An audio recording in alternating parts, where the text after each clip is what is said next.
नमस्कार मित्रों, मैं दुर्गेश फिर से ये एक बायोलॉजी के न्यू स्पेशल क्लास में आप सभी दोस्तों का स्वागत है। हर दिन एक नए डोज के साथ साथ मैं आपको आज फिर से लेकर आया हूँ। एक नई चीज़ के ऊपर मैं आपको दिखा रहा हूँ कि हमारे शरीर में प्रोटीन कैसे बनता है, मतलब इसका प्रोटीन बनने का मैकेनिज्म क्या होता है, प्रोटीन सिंथेसिस किस रूप में होता है। तो अगर मैं देखूँ मुख्यतः बात करूँ तो प्रोटीन सिंथेसिस मतलब mechanism of protein synthesis, protein निर्माण की प्रक्रिया किस रूप में होती है, इसके ऊपर मैं अभी चर्चा करूंगा, अभी मैं बताऊंगा आपको। मैं तो ध्यान से देखिएगा, बहुत ही इंटरेस्टिंग वीडियो बनाया हूं मैंने, ये बहुत मेहनत से बनाया हूं। जैसे कि मैं अगर बात करूं यहाँ पर protein mechanism of protein synthesis, तो इसमें सबसे पहले जो है मैं ये थोड़ा सा बता दूं पीछे कि प्रोटीन बनाने के लिए सबसे प्रमुख जरूरी होता है नाइट्रोजिनस सबस्टांसेस के रूप में, नाइट्रोजिनस सबस्टांसेस के रूप में जो मान लीजिए मुख्य पदार्थ होता है, जिसको हम लोग कहते हैं प्रोटीन की अगर सबसे छोटी इकाई को देखा जाए तो अमीनो एसिड कहते हैं। जैसे कि मतलब अभी मैंने बोला नाइट्रोजन सबस्टांसेस के पदार्थ, जैसे कि नाइट्रोजिनस सबस्टांसेस पदार्थ में वो मुख्यतः डीएनए, ये मुख्यतः प्यूरिन और पैरामिडिन कार्य करता है। ये दो बेस होता है जो नाइट्रोजन क्षार के रूप में रहता है। तो प्रोटीन बनना एक बहुत बड़ा कॉम्प्लेक्स प्रोसेस है, बहुत बड़ा जटिल प्रोसेस है। जैसे कि मान लीजिए कोई भी, चाहे वो प्लांट हो या फिर एनिमल हो, हर एक जीवों में प्रोटीन बनता है और प्रोटीन बनने की प्रक्रिया काफ़ी जटिल होती है, इतनी सिंपल में प्रोटीन नहीं बनती है। तो प्रोटीन बनने के लिए प्रोटीन की सबसे जो छोटी इकाई होती है वो होती है अमीनो एसिड। अमीनो एसिड काम करता है। मैंने अभी अमीनो एसिड का फोटो दिखाया है मित्रों, यहाँ से यहाँ तक आप देखेंगे, इसका यहाँ से यहाँ तक देखेंगे तो ये एक अमीनो एसिड है। ध्यान से समझेंगे, अमीनो एसिड है ये। अगर मैं यहाँ से यहाँ बात करूँ तो दूसरा अमीनो एसिड है, ये अमीनो एसिड है, ये वाला काम करता है। और अगर मैं यहाँ से यहाँ की बात करूँ तो ये तीसरा अमीनो एसिड। मुख्यतः मैं आपको 3 अमीनो एसिड बनाकर दिखा रहा हूँ, 3 अमीनो एसिड बनाकर दिखा रहा हूँ कि प्रोटीन कैसे बनती है, प्रोटीन कैसे फॉर्मेशन होता है। ये 3 अमीनो एसिड है। बीच बीच में मित्रों मैं क्या करता हूँ कि यहाँ से ये जो जल है इसको मैं बाहर निकाल लेता हूँ, जल, और यहाँ से भी देखा जाए तो इससे भी बाहर निकाल लेता हूँ। इसके ऊपर भी मैं भी बात कर रहा हूँ, जल निकाल लेता हूँ। इधर से भी मान लीजिए यहाँ से जो ये भाग देगा, यहाँ से फिर जल निकल जाएगा। तो जल निकलने के बाद जो यहाँ बीच में जो एक बॉन्ड बनता है, ऐसे बॉन्ड को हम लोग प्राय कहते हैं पेप्टाइड बॉन्ड। जैसे कि मैं दिखा रहा हूँ अभी कि मान लीजिए यहाँ पर जो है, यहाँ पर अगर जल निकल जाए तो ये N, जल निकल जाए तो ये रहा H, इसके बाद ये N कम करता है, यहाँ से C, ये हो गया, फिर R1 कम करता है और ये H, सही है।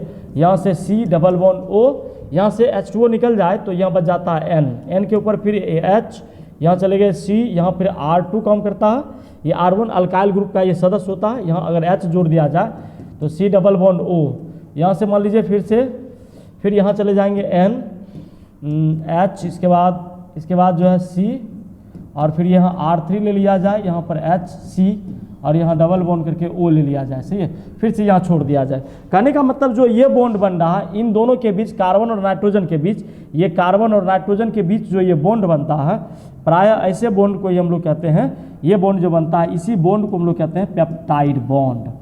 पेप्टाइड बॉन्ड, सही है।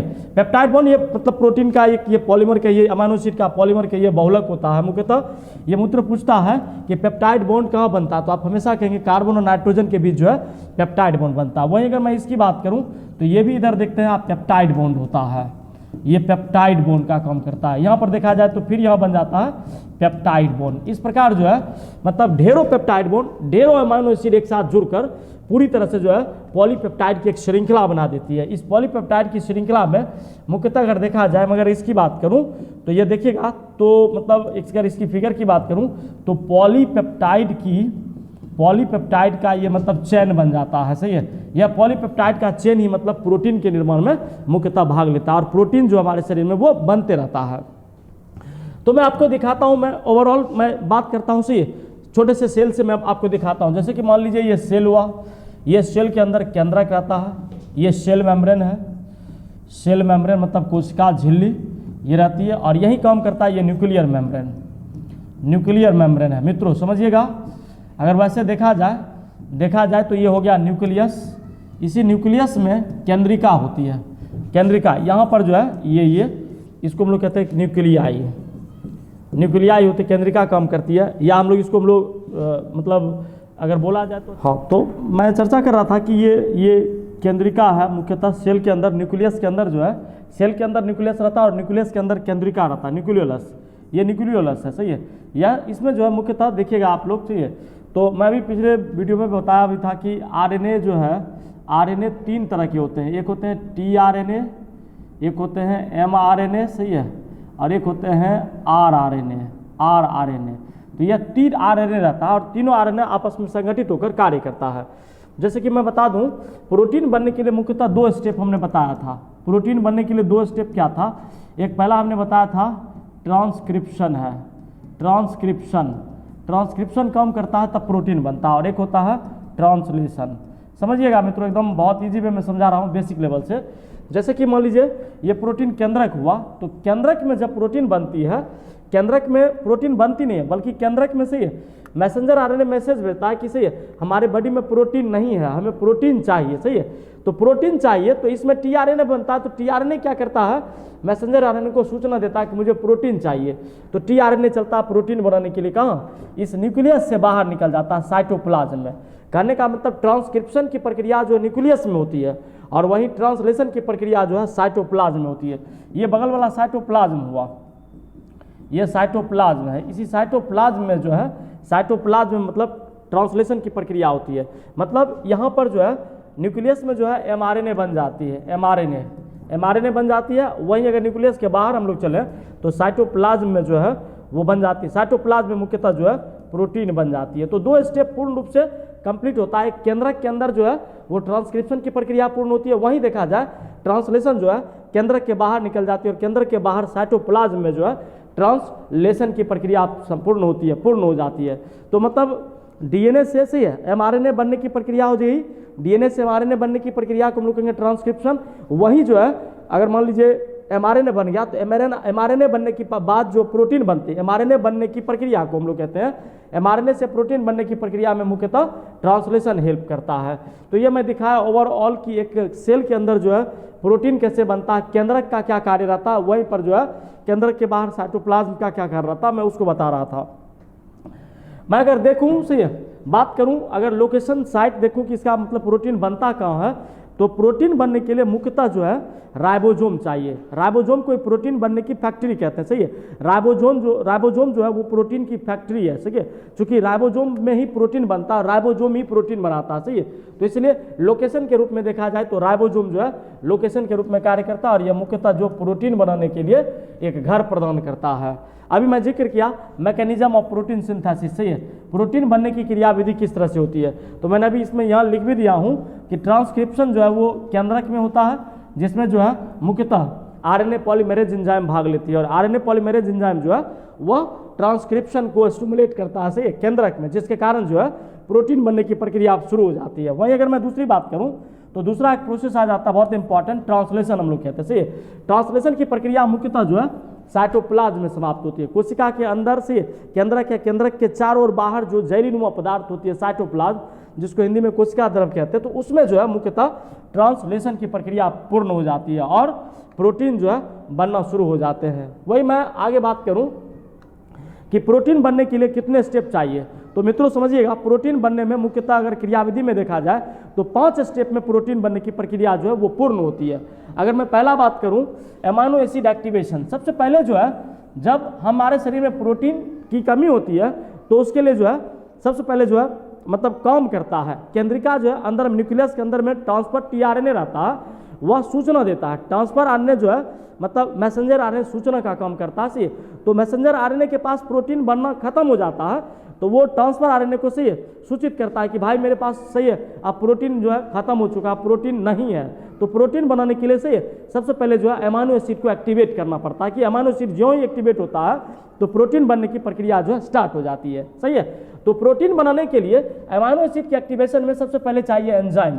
एटीपी एंजाइम कार्य करता है जिसको हम लोग कहते हैं एडिनोसिन ट्राइफॉस्फेट रहता है। यह मुख्यतः जो है एडिनोसिन ट्राइफॉस्फेट जो है यह भाग लेकर से एमाइनो एसाइल एएमपी बनाता है, सही है। एडिनोसिन मोनोफॉस्फेट कहते हैं हम लोग, क्या चाहिए एडिनोसिन मोनोफॉस्फेट। यह मुख्यतः जो है मतलब हेल्प लेकर भाग लेकर से मुख्यतः भाग लेकर एमाइनो एसिड का एक्टिवेशन करता है। एमाइनो एसिड को जो है मतलब एक्टिवेट कर देता है, सक्रिय बना देता है, जिसके कारण जो है प्रोटीन बनने की पहला स्टेप जो पहली प्रक्रिया शुरू हो जाती है, जो कि काफ़ी मतलब एंजाइमेटिक रूप में देखा जाए तो काफ़ी कॉम्प्लेक्स प्रोसेस होता है, काफ़ी जटिल प्रोसेस होता है। अगर मैं वहीं दूसरी बात करूं तो दूसरे स्टेप में देखा जाए प्रोटीन बनने के लिए दूसरा स्टेप जो होता है transfer of amino acid into the tRNA से एमाइनो एसिड का सबसे पहले ट्रांसफर किया जाता है टीआरएनए में, सही है। ट्रांसफर आरएनए में एमाइनो एसिड का अगर ट्रांसफर किया जाता है तो एमआरएनए जो है ट्रांसलेट कर लेता है ट्रांसफर आरएनए को, जिसकी वजह से जो है मतलब प्रोटीन बनने की जो है प्रक्रिया जो है स्टार्ट होती है। तो ट्रांसफर आरएनए में ट्रांसफर किया जाता है, इसमें भी एक एंजाइम हेल्प करता है, एमाइनो साइकिल टीआरएनए काम करता है, जो मान लीजिए अभी मैंने बताया था कि एक एयूजी कोडोन के रूप में काम करता है। एयूजी जिसको हम लोग कहते हैं ये मिथियोनिन ये कॉड रहता, सही है। यही मिथियोनिन कॉड जो है वो स्टार्टिंग कोडोन होता है, स्टार्टिंग कोडोन के रूप में कार्य करता है, सही है। और ये स्टार्टिंग कोडोन के रूप में कार्य करके सही है प्रोटीन को बनाने के लिए तैयार करता है। तो मुख्यतः एयूजी कोडोन जब स्टार्ट होता है तो एयूजी कोडोन जो है स्टार्टिंग ट्रांसफर आरएनए में मतलब तब्दील करके एयूजी कोडोन को पहचान लेता है और प्रोटीन बनने की प्रक्रिया को स्टार्ट कर देता है। तो दूसरे स्टेप में देखा जाए तो ट्रांसफर ऑफ एमाइनो एसिड का ट्रांसफर हो जाता है टीआरएनए में, जिससे मतलब एमाइनो एसिड टीआरएनए का निर्माण मिथियोनिन एयूजी कोडोन के रूप में स्टार्ट हो जाता है और प्रोटीन बनने की प्रक्रिया जो है फिर आगे शुरू होती है। अब यहाँ से आप समझिएगा मित्रों, इनिशिएशन ऑफ पॉलीपेप्टाइड चेन, सही है। पॉलीपेप्टाइड चेन की शुरुआत करना, सही है। 2 स्टेप मैंने बताया, सही। अब तीसरे स्टेप की मैं बात कर रहा हूँ, तो तीसरे स्टेप में देखिएगा इनिशिएशन ऑफ पॉलीपेप्टाइड चेन की शुरुआत होना, सही है। पॉलीपेप्टाइड चेन किस तरह से शुरुआत करती है और प्रोटीन बनने की प्रक्रिया शुरू होती है, मैं वन बाय वन करके मैं बता रहा हूँ। ये देखिए मैं राइबोसोम का ये फिगर बताया हूँ आपको, ये राइबोसोम है। राइबोसोम जो है हम लोग में 70S का 80S का राइबोसोम होता है यूकैरियोटिक जीव में, वहीं अगर मैं प्रोकैरियोटिक जीव की बात करूं तो 70S प्रकार का राइबोसोम होता है। उनमें देखा जाए तो ये राइबोसोम है। राइबोसोम में जैसे कि मान लीजिए मित्रों, मैं थोड़ा सा सही है यहाँ पर एक एनिमेशन ले रहा हूँ। जैसे मान लीजिए ये वीडियो रहा, इसमें जो ये केंद्रक है, ये केंद्रक है, सही है, ये केंद्रक है। बाहर में देखिएगा मित्रों इस तरह से प्रोटीन मतलब राइबोसोम ये सब रहता है, ये राइबोसोम है। कभी कभी देखिएगा मित्रों सिंगल राइबोसोम रहता है तो इसको हम लोग कह देते हैं सीधा सा राइबोसोम, ये राइबोसोम है, सही है। वही मान लीजिए राइबोसोम का अगर गुच्छा रह जाए तो उसको हम लोग कह देते हैं पॉलीराइबोसोम। तो यहाँ से क्या करता है, इस केंद्रक से जो है यहाँ से जो केंद्रिका रहती है यहाँ से टीआरएनए निकल जाता है। टीआरएनए कुछ इस तरह से काम करता है, ऐसे इस तरह से संरचना बना रहता है टीआरएनए का। तो ये टीआरएनए यहाँ से बाहर निकल जाता है और बाहर निकलकर इस राइबोसोम में घुस जाता है, सही है, राइबोसोम में घुस जाता है। मैं चलता हूँ पीछे नहीं, इसमें ये राइबोसोम में मान लीजिए टीआरएनए यहाँ पर आया, सही है। टीआरएनए ये एमआरएनए है, बीच में एमआरएनए मैसेंजर आरएनए का काम करता है। इसमें देखिएगा राइबोसोम में 2 साइट काम करता है, एक होता है एमाइनो एसाइल साइट होता है, सही, और इधर जो है पेप्टाइडल साइट होता है। इसको भी 5' और 3' से सूचित करते हैं हम लोग, सही है। तो राइबोसोम में ये एयूजी स्टार्टिंग कोडोन के रूप में ये देखिए यहाँ पर हमने मिथियोनिन कोडोन को हमने बना के दिखाया आपको, सही है, ये रहता है। और इसी में टीआरएनए जो है अंदर घुसता है, ये टीआरएनए अंदर आएगा, सही है, इस राइबोसोम में। तो एमाइनो एसिड का ये एक श्रृंखला बनना होता है, इस कोडोन से ये जुड़ जाता है, सही, और जुड़ने के बाद से फिर से अगला स्टेप में ये यहाँ दिखाता हूँ। मैं अगले स्टेप में ये दिखाया हूँ आपको कि एक बार जो टीआरएनए बना बाहर निकला साइटोप्लाज्म से राइबोसोम में घुसता है, पुनः दूसरा टीआरएनए जब एक टीआरएनए एमाइनो एसिड के रूप में यहाँ ग्रुप काम करता है तो इसमें आप देखेंगे फॉर्माइल ग्रुप रहता है, एक तरफ से कार्बोक्सिलिक ग्रुप जुड़ा रहता है, सही, तो दोनों मिलकर जुड़ा रहता है। बाद में फिर से एक टीआरएनए तैयार रहता है। जो ही कोडोन ये करता है तो यहाँ पर मैसेंजर आरएनए के साथ ये टीआरएनए है, ये जुड़ता है, ये टीआरएनए इसमें घुसेगा तो एमाइनो एसिड का ये एक श्रृंखला बनते जाएगा, एक निर्माण होते जाएगा। और श्रृंखला बनते हुए, सही है, मतलब एमाइनो एसाइल साइट से प्रोटीन जो है जुड़ता है, एमाइनो एसाइड साइट से टीआरएनए जुड़ता है और वहीं देखिएगा पेप्टाइडल साइट से पॉलीपेप्टाइड श्रृंखला का निर्माण होता है। अगर मैं तीसरे स्टेप में बात करूं तो ये श्रृंखला फिर अंदर आएगा, इसके अंदर आएगा, इसमें जाएगा राइबोसोम में। इस प्रकार देखिएगा तीसरे स्टेप में, तो तीसरे स्टेप में ये अमाइनो एसिड A1 हुआ, A1 यहाँ, इसके बाद A2 यहाँ चलाता, फिर A3 अंदर मारता, सही, तो फिर यहाँ A1 यहाँ, A2 यहाँ, A3 यहाँ आता, सही। तो इस प्रकार देखा जाता है कि जो पुराना जो अमाइनो एसिड बनता है वो ऊपर चला जाता है, पुराना वाला अमाइनो एसिड ऊपर चला जाता है, वहीं जो नया अमाइनो एसिड बनता है वो नीचे सबसे निचले पोजीशन पर न्यूली अरेंज रूप में रहता है, वो सबसे नीचे रहता है, सही है। तो इस प्रकार जो है मतलब राइबोसोम में जो है वो कार्बोक्सिलिक अम्ल के ग्रुप का और फॉर्माइल ग्रुप का, जिसको हम लोग एमिनो ग्रुप भी कहते हैं, तो ये ऐड करके जो है प्रोटीन के इनिशिएशन के लिए पॉलीपेप्टाइड चेन का एक श्रृंखला का निर्माण करता है, और पॉलीपेप्टाइड श्रृंखला के चेन के निर्माण में प्रोटीन बनने की प्रक्रिया जो है निरंतर चलती रहती है। अगर मैं दूसरे स्टेप में भी मैं समझाया था कि राइबोसोम और पॉलीराइबोसोम किस तरह से होता है वो कार्य करता है, इसके लिए मैं बढ़ाता आगे। वही मैं अगर देखूं चौथे स्टेप की बात करूं तो इसमें होता है elongation of polypeptide chain. Elongation of polypeptide chain में मैं दिखा रहा हूं मित्रों से, जैसे कि मैं भी दिखाया यहाँ पर, मान लीजिए यहाँ पर सबसे पहले जो अमीनो एसिड बना वो A1 रहा, यहाँ पर अगर मान लीजिए आगे बना तो वो A2 बन गया, अमीनो एसिड A मतलब अमीनो एसिड। वही अगर मैं बात करूँ तो A3 बन गया, वही अगर मैं चौथे अमीनो एसिड की बात करूँ तो AA4 बन गया। मतलब इस तरह से जो है ये पॉलीपेप्टाइड चेन की एक श्रृंखला बनती जाती है। और इधर से मान लीजिए आप NH2 लगा दिए, यहाँ पर आप COH ग्रुप जोड़कर, सही है, श्रृंखला को बढ़ाते जाइए, जैसा कि मैं इसमें दिखा रहा हूँ। ये राइबोसोम सेम यही कंडीशन इस पर यहाँ पर उनको बनाकर दिखा रहा हूँ। तो अमीनो एसिड जो पुराना रहता है वो सबसे ऊपर रहता है, और नया जो अमीनो एसिड बनता है वो tRNA के सबसे निचले पोर्शन पर रहता है, सही है, और उसमें ऐड हो जाते जाता है, सही है। फिर ये न्यूक्लियोलस से जो है ट्रांसफर RNA नया वाला आया, फिर ये नया अंदर एंट्री मारता है, एंट्री मारने के बाद फिर यहाँ से ये चौथा अमीनो एसिड जुड़ जाता है, सही है। अब ये जुड़ जुड़ कर लंबी श्रृंखला बनाते जा रहा है, यहाँ से आया। यहाँ के जाने के बाद मैं अगर इस स्टेप की बात करूँ तो इस स्टेप में मैं दिखाऊँ हूँ सही है कि अमीनो एसिड जो है A1 ये हुआ, यहाँ पर देखा जाए तो A2 हुआ, यहाँ पर A3 हुआ, यहाँ पर A4 हुआ। इस प्रकार ये चेन जो है इलोंगेट होते जाता है, इलोंगेट मतलब लंबा होते जा रहा, सही है, चेन पूरी लंबा होते जाता है, लंबे होते जाता है, सही है। तो इलोंगेशन ऑफ पॉलीपेप्टाइड चेन में चेन पॉलीपेप्टाइड जो अमीनो एसिड की श्रृंखला होती है वो लंबी होती चलती है, लंबी होती चलती है। और मैं अगर लास्ट स्टेप की बात करूँ तो लास्ट स्टेप को हम लोग कहते हैं टर्मिनेशन ऑफ पॉलीपेप्टाइड चेन, सही है। टर्मिनेशन ऑफ पॉलीपेप्टाइड चेन जब राइबोसोम में अमीनो एसिड की श्रृंखला बहुत लंबी हो जाती है, काफ़ी लंबी हो जाती है, तो इतनी लंबी होने के बाद ऑटोमेटिकली जो है चेन अब वहाँ से जो पॉलीपेप्टाइड की जो श्रृंखला होती है वो ब्रेक कर जाती है, टूट जाती है, सही है। और टूट जाती है, कैसे टूटती है, कैसे टूटती है, तो मैं इसके लिए कोडन बताया हूँ, सही है। एक कोड है UAA। मित्रों देखिए U तीनों में कॉमन है, तीनों में समान है, इसको आप याद रखिएगा आ, इसको रखिएगा AG, इसको रखिएगा गा, आ AG गा, आ AG गा। एक मैं ट्रिक दे रहा हूँ, इसके माध्यम से आप याद कर सकते हैं, सही है। इसको मुख्यतः हम लोग कहते हैं स्टॉपिंग कोडन, सही है, स्टॉपिंग कोडन है, सही है। ये स्टॉपिंग कोडन क्या करता है, जो ही पॉलीपेप्टाइड श्रृंखला में जिस तरह से मान लीजिए यहाँ से जो polypeptide amino acid A1, amino acid A2, सही है, यहाँ पर मान लीजिए अमीनो एसिड A3, यहाँ पर मान लीजिए अमीनो एसिड A4, सही है, और यहाँ से tRNA रहता है। तो यहाँ पर मान लीजिए स्टॉपिंग कोडन अगर UA अगर आ गया, UA आ गया, तो पॉलीपेप्टाइड श्रृंखला ब्रेक कर जाएगा, सही है, ब्रेक कर जाएगा। कहने का मतलब ये ब्रेक करके मान लीजिए यहाँ पर ये ब्रेक करके आपको दिखा देगा, जैसे कि AA1 हो गया, इसमें से AA2 हो जाएगा, सही है, इसमें से मान लीजिए अगला अगर AA3 हो जाएगा, फिर आगे जो है AA4 हो जाएगा, सही है। तो इस प्रकार ये श्रृंखला टूट जाएगी। फिर से यहीं से मान लीजिए प्रोटीन बनाने की अगर प्रक्रिया शुरू करनी है तो इसके लिए मैंने आपको कोड बताया था AUG को मिथियोनिन कोड कहते हैं, सही है। यही स्टार्टिंग कोडन है। कौन सा कोड काम करता है, स्टार्टिंग कोडन के रूप में ये काम करता है, सही। ये स्टॉपिंग कोडन के रूप में ये काम किया।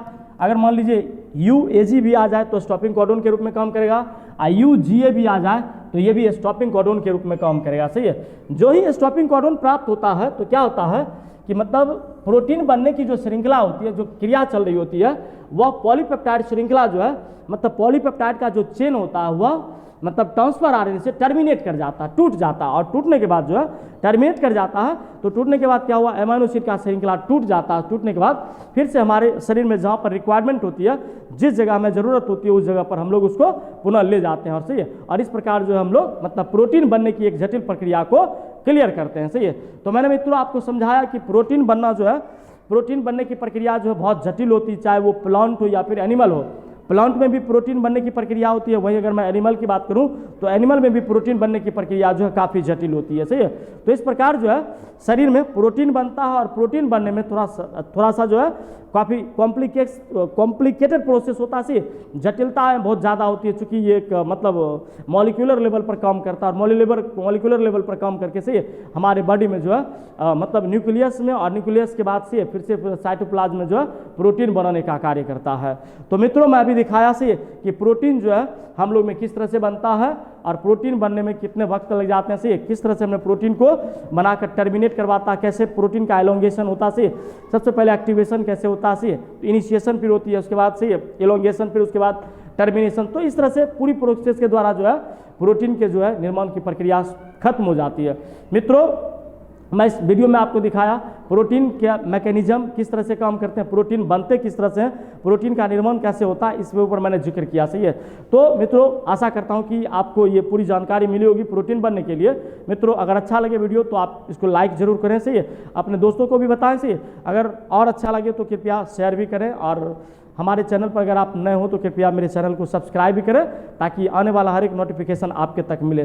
बहुत बहुत धन्यवाद। फिर मैं अगले वीडियो में आप तक मिलता हूं। आपसे मैं फिर बात करता हूं, फिर एक नए टॉपिक के साथ। तब तक के लिए धन्यवाद। Bye bye.